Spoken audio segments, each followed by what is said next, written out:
બોડેલી વકીલ મંડળના પ્રમુખ તરીકે એડવોકેટ લલિતભાઈ ચોથી વખત વિજેતા। બોડેલી વકીલ મંડળના પ્રમુખ તરીકે લલિતભાઈ રોહિત સતત ચોથી ટર્મથી પ્રમુખ બનતા તમામ વકીલોએ વધાવી લીધા। ઉપપ્રમુખની ચૂંટણી યોજાઈ, જેમાં પ્રકાશભાઈ રોહિત જંગી બહુમતીથી વિજેતા થયા।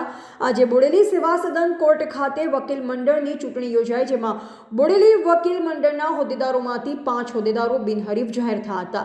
જેમાં ઉપપ્રમુખ માટે ચૂંટણી યોજાઈ હતી, જેમાં પ્રકાશભાઈ રોહિત જંગી બહુમતીથી વિજેતા થયા। 50 કરતાં વધુ વોટથી પ્રકાશભાઈ વિજેતા થતાં વકીલ ભાવમાં ખુશી જોવા મળી હતી। જેમાં મંત્રી તરીકે એડવોકેટ મોહસિન મંસૂરી, બિનહરીફ સેક્રેટરી, જોઈન્ટ સેક્રેટરી, ખજાનચી સહિતના હોદ્દેદારો બિનહરીફ જાહેર થયા। ત્યારબાદ ડીજેના તાલે સમગ્ર વકીલ મંડળ દ્વારા વિજય ઉત્સવ મનાવવામાં આવ્યો હતો। ટીવી18 ન્યૂઝ નેટવર્ક સાથે રિપોર્ટર ઝહીર સૈયદ, બોડેલી, છોટાઉદેપુર। અમે આભાર માનીએ છીએ બોડેલી વકીલ મંડળનો, સમગ્ર વકીલશ્રીઓનો, મારા સિનિયર ધારાશાસ્ત્રીઓ તેમજ મારા જુનિયર એડવોકેટ મિત્રો।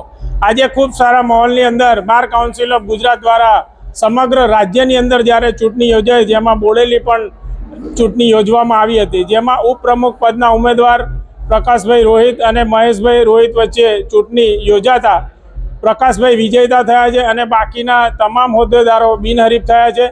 જેમાં આખી સમગ્ર ચૂંટણીનું સંચાલન એડવોકેટ સિનિયર ધારાશાસ્ત્રી શ્રી એજે રોહિત સાહેબ અને વિક્રમભાઈ બ્રહ્મભટ્ટ સાહેબે ખૂબ સારી રીતે આખી ચૂંટણીનું સંચાલન કર્યું અને સમગ્ર વકીલ મિત્રો દૂર દૂરથી મતદાન કરી આજે ખૂબ સારી માહોલની અંદર ઇલેક્શન થયું। એમાં તમામ મિત્રોનો અમે દિલથી આભાર માનીએ છીએ।